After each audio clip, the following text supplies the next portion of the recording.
Would you agree na kung ang hinahanap ay isang malakas na kandidato laban sa vice presidente sa 2028, isn't that former Vice President Leni Robredo? Siya pa rin, yung pinakamalakas. Kung pagbabatayan mo sa mga survey at mga sinasabi ng tao, siya pa rin ang pinakamalakas. Which leads us to the next question. Should she go for it? Should she challenge Sara Duterte in 2028?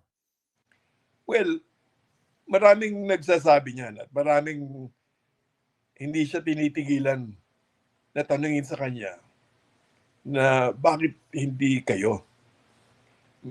Sumasagot na siya dyan eh. Sinasabi niya, pagbigyan naman natin yung iba. Kasi ako, lumaban na ako eh. At nandito na ako ngayon sa Naga. Sisiguraduhin ko muna yung legacy, yung iniwan ni Jesse Robredo, ay magkaroon ng matibay na haligi. Para kung iiwanan ko man to sometime in the future, mananatili sa alaala ng mga taga-Naga si Jesse Robredo. Yun ang kanyang sagot eh. Kaya makailang beses na yata siyang kinausap hinggil dyan, pero hindi nagbabago yung isip niya. Kaya nung nagkita-kita kami noong February 5, sinabi namin, maski na hindi siya lalaban sa 2028, mahalaga rin na kasama siya dito sa pagpupulong kasi yung 28% siya ang makakapagdala niyan eh. Siya ang pwedeng kumausap dyan upang sa ganun, kung sino man ang napiling tumakbo para sa coalition na wala dito sa kasalukuyan dalawang hanay, ay yung core votes mo manggaling dyan sa 28%. And what did she say? Siya nga, okay sa kanya yun. Tutulong siya. Kinikilala naman niya na bagamat mananatili siya sa politika sa lokal, malaki pa rin ang maitutulong niya sa politika sa national. Okay. So linawin ko lang, base sa conversations ninyo at saka doon sa mga pronouncements niya, talagang hindi na po siya tatakbo for president in 2028. Malinaw na po yan. Sa ngayon, yan ang sinasabi niya. Pero do you feel na pwede pa ito magbago? Mahirap din sabihin. Mahirap din sabihin. Kaya lang, may mga nagsasabi na kasamahan na, siyempre,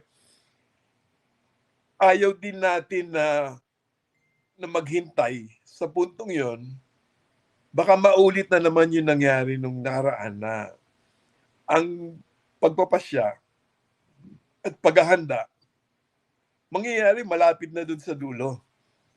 Kukulangin ng oras. Kaya respetuhin na natin yung kagustuhan niya. Pero wag tayong tumigil na maghanap ng matutulungan natin sa 2028. Kung ano man na mangyari pagkatapos nun, hindi natin alam. Tsaka na lang natin yun harapin pag nangyari, kung may mangyayari. So do I take it to mean that as far as the Liberal Party and perhaps your friends are concerned, you are looking for a candidate for president in 2028, you're preparing for it on the presumption or assumption that Vice President Leni won't be running anymore? So far, yan ang magiging posisyon.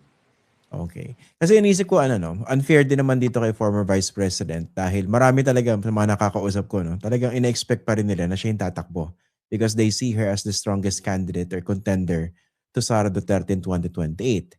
Kaso, kahit sinasabi niya na wala na nga siya balak tumakbo, marami pa rin yata hindi naniniwala or at least umaasa na magbabago isip niya. And in a way, this is also affecting perhaps the preparations that you are doing perhaps, di ba?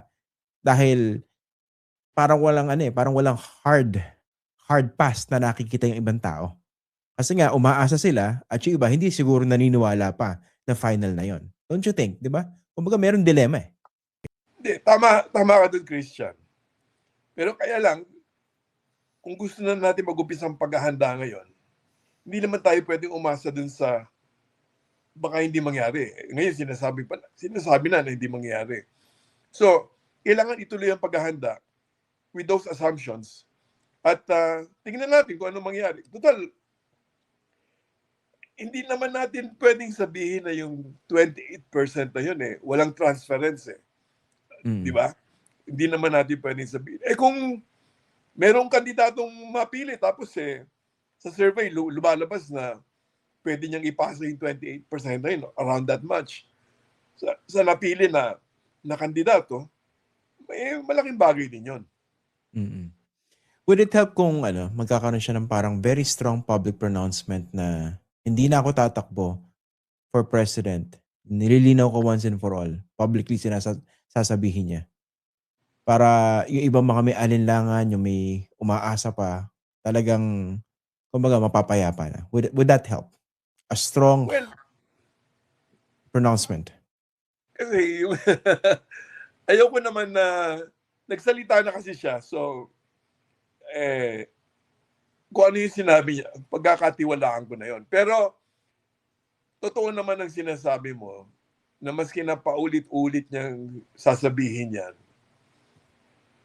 palagay ko, hindi titigil yung mga tumulong sa kanya nung nakaraan. Nung isang hapon nga, si Congresswoman Daila de Lima, siya nagsasabi na siya lang pwedeng lumaban dyan. Pero, darating siguro yung puntong yun na para kasi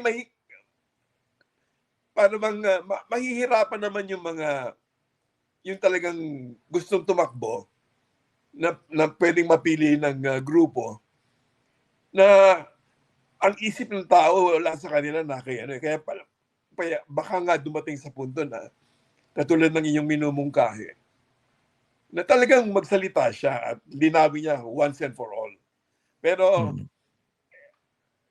unang pagpupulo lang ito, ayoko naman na bibiglain na na itulak yan kasi palagay ko, alam mo sa politika, darating yung mga tanong at yung mga pagpapasyang ganyan So darating tayo dyan. Ang kabutihan, Christian, maaga kami nagkita-kita ngayon. At sana, maaga rin magkaroon ng pagpapasya. Whichever way it goes.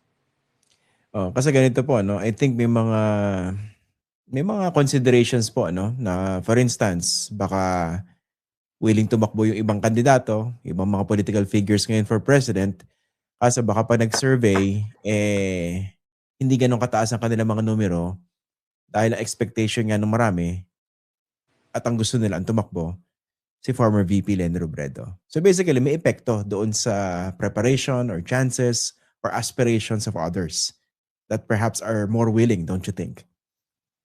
Tama ka naman doon.